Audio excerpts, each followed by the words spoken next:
Welcome to Byte-Sized Tech, where we like to blend casual conversations with some hopefully insightful discussions on the latest in technology and gadgets. Sounds fun. I think so.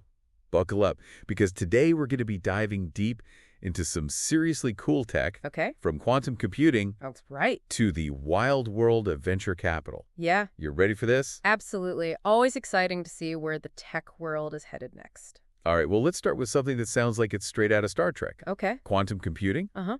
I was reading about Microsoft's new Majorana 1 chip, Right. and this thing is using something called a topological superconductor. Yeah.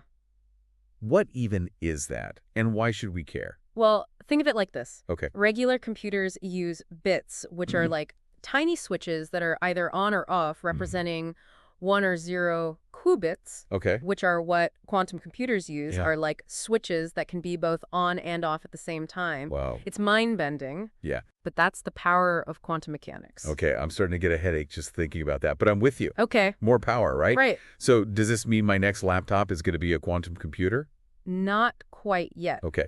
But the Majorana 1 chip is exciting because it's a step towards making quantum computing more stable All right. and practical. Okay. Imagine faster drug discovery, Right. supercharged AI, and financial models that can predict the future. Whoa. Okay, maybe not the future, Okay. but definitely more accurate predictions. I'll take it. Yeah, That's where it gets really interesting for me. yeah, But I also read that there are different approaches to quantum computing, right. like D-Wave, doing something called annealing quantum computing. Mhm.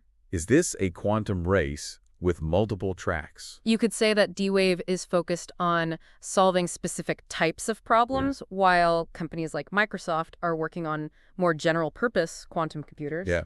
It's like having different tools for different jobs, Right. and the competition is a good thing. It drives innovation. So it's not necessarily a winner-takes-all situation? Right. We might end up with different types of quantum computers for different purposes? Exactly. Interesting. And that variety will make the technology more adaptable and accessible in the long run. Okay, enough about quantum mechanics for me. My brain needs a break. All right. Let's shift gears and talk about something a bit more down-to-earth. Okay. Venture capital. Sure. I was going through some recent reports, Uh-huh. and the outlook seems pretty positive, right? That's right. Okay. Despite some recent ups and downs in the market, Yeah. the global venture capital scene is expected to grow significantly. Okay. Advancements in AI, a Mhm. rebounding IPO market, Uh-huh. and even some favorable regulatory changes Right? are fueling this optimism. So for those of us who aren't venture capitalists, Yeah. what does this mean? Well- should we all be looking to invest in startups now? Well, investing in startups is always risky. Sure. But a growing venture capital market means there are more opportunities for innovation Right. and potentially big returns. Speaking of opportunities, Yeah. I came across this firm called Terry Rock Capital, Okay. and their approach really caught my attention. Right. They're focused on investing in underrepresented founders, Okay. specifically at the Series A and Series B funding stages. Right. Can you break that down for us a bit? Sure. Series A and Series B refer to different stages of funding for startups. Okay. Series A is typically the first round of institutional investment after a company has demonstrated some traction. Gotcha. Series B comes later, Mm-hmm. when a company is looking to scale its operations and grow even faster. Okay. What Terry Rock Capital is doing is recognizing that there's a ton of untapped potential Uh-huh. among founders from underrepresented backgrounds. So it's not just about social impact, it's about smart investing. Exactly. By investing in diverse founders, Yeah. Terry Rock Capital is tapping into a wider pool of talent and ideas. Right.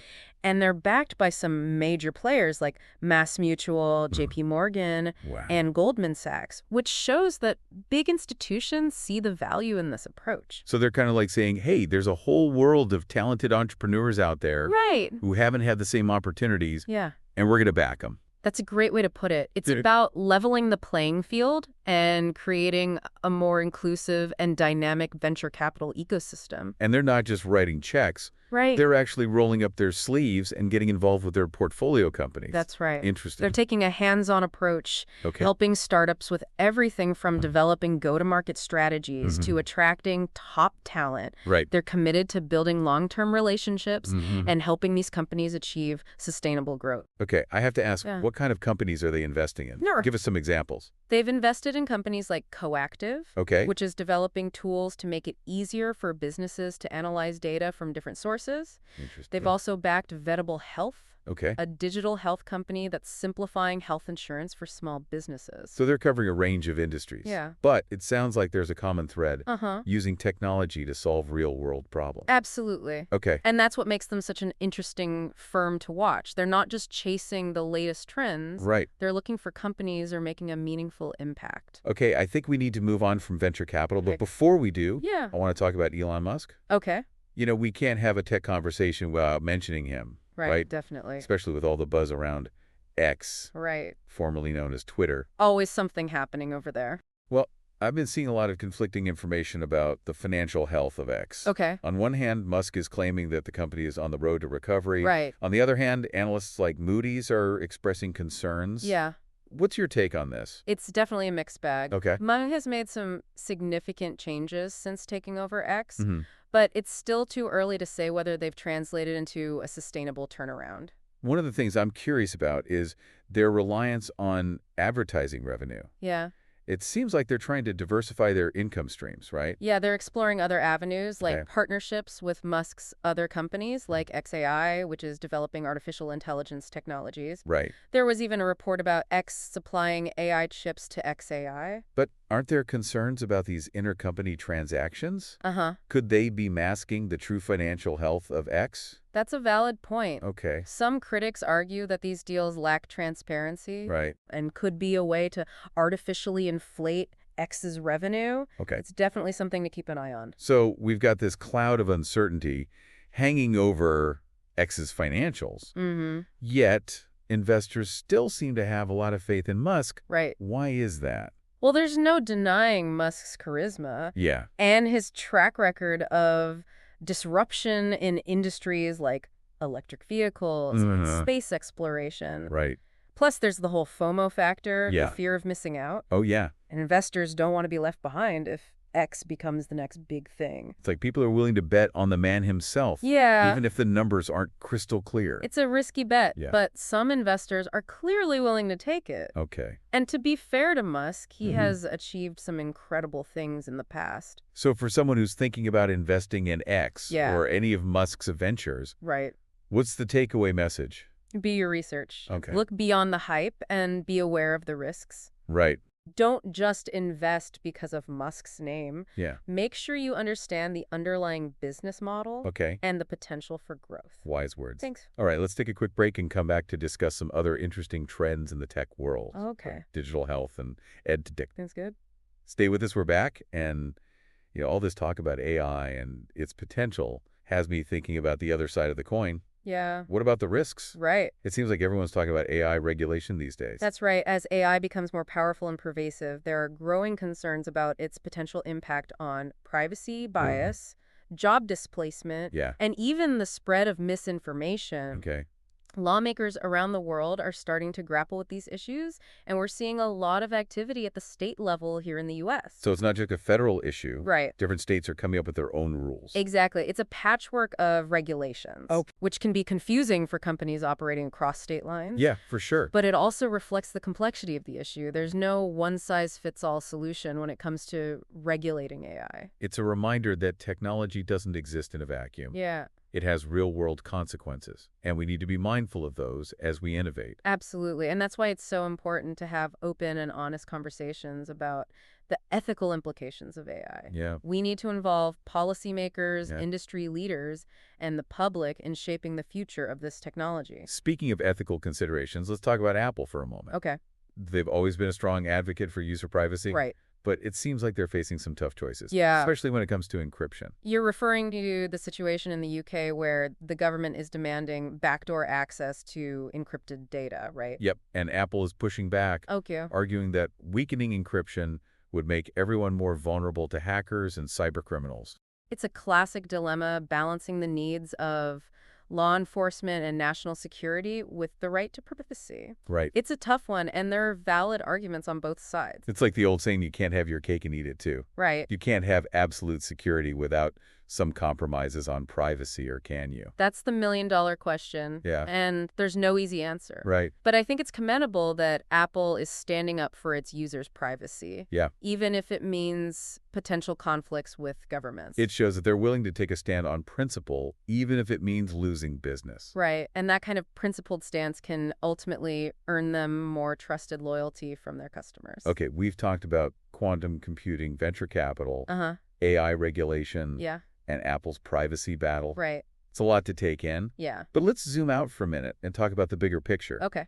What are some of the other tech trends you're excited about? Well beyond the headline-grabbing stuff. Okay. I'm really intrigued by the developments in digital health, Yeah. ed tech, and sustainable technologies. Those are all areas that have the potential to make a huge positive impact on the world. Right. Let's start with digital health. Okay. It seems like that sector is just exploding right now. It is. With an aging population and rising healthcare costs, Yeah. there's a huge demand for innovative solutions that can improve access, affordability, and outcomes. Right. We're seeing everything from telemedicine platforms that allow you to consult with doctors remotely Right? to AI-powered diagnostic tools that can detect diseases earlier and more accurately. It's amazing to think about how technology is transforming healthcare. Yeah, And what about ed tech? sure. It feels like online learning has become mainstream now, Uh-huh. especially after the pandemic forced everyone to adapt. Absolutely. And that shift has created a lot of opportunities for innovation in education. Okay. We're seeing personalized learning platforms that adapt to students' individual needs, virtual reality tools that create immersive learning experiences, and even AI-powered tutors that provide personalized support. It's like having a personal tutor at your fingertips 24/7. Right. That's incredible. Yeah.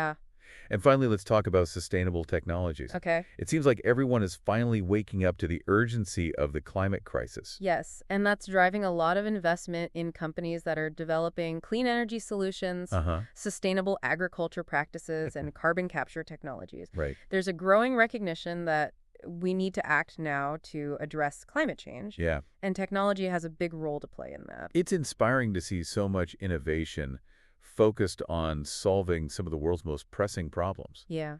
I mean, who wouldn't want to invest in a company that's both profitable and making the world a better place? It's a win-win for sure. Yeah. And I think we're just at the beginning of a wave of innovation in sustainable technology. So what's the takeaway message for all the entrepreneurs and investors out there who are listening?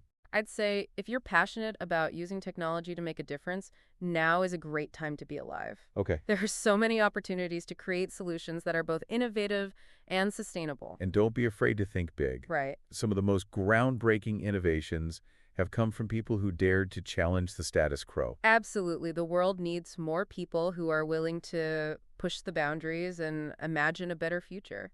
You know, this conversation has given me a lot to think about. Yeah. It's really exciting to see how technology is shaping our world and the potential it holds for solving some of our biggest challenges. I agree. It's a fascinating time to be following the tech world. Yeah. And who knows what amazing breakthroughs are just around the corner. I can't wait to find out. But before we get ahead of ourselves, Okay. let's take a moment to wrap up our discussion on the current state of venture capital. Right. We were talking about the expected rebound of the IPO market and what that means for investors, right? We were in the middle of discussing how the IPO market is expected to make a comeback. You mentioned earlier that this could be a good sign for investors, but it's important to be cautious, right? Absolutely. While a robust IPO market can signal confidence and create opportunities, it also attracts a lot of hype and speculation. Right. You don't want to get caught up in the frenzy and make impulsive decisions. So what's the best way for someone who's interested in investing in IPOs to navigate this landscape? It's all about doing your homework, look beyond the headlines, and really dig into the fundamentals of a company before investing. Understand their business model, their financials, their competitive landscape, and most importantly, their growth potential. I guess it's easy to get swept up in the excitement, especially when you see a company's valuation skyrocketing after it goes public. That's why it's essential to have a clear investment strategy and stick to it. Don't let emotions drive your decisions. Remember, investing in IPOs carries inherent risks. So you're saying it's like surfing. You need to know how to ride the wave without getting wiped out. That's a great analogy. You need to be skilled, patient, and understand the dynamics of the market. And sometimes the best move is to sit on the beach and wait for the right wave. I like that. Well, I think we've covered a lot of ground today, from the mind-bending world of quantum computing to the ever-evolving landscape of venture capital and the exciting potential of digital health, Yeah, edtech, and sustainable technologies. it's a lot. It's been quite a journey. It has. It's been a pleasure diving into these topics with you, and hopefully we've given our listeners some food for thought as they navigate the ever-changing world of technology. Absolutely. Remember, technology is a powerful tool that can be used to solve some of the world's biggest challenges, but it's important to use it wisely and ethically. Well said. And that's a wrap for this deep dive. Thanks for tuning in to Bite-Sized Tech. If you enjoyed this episode, like, comment, share, and subscribe for more fun tech discussions.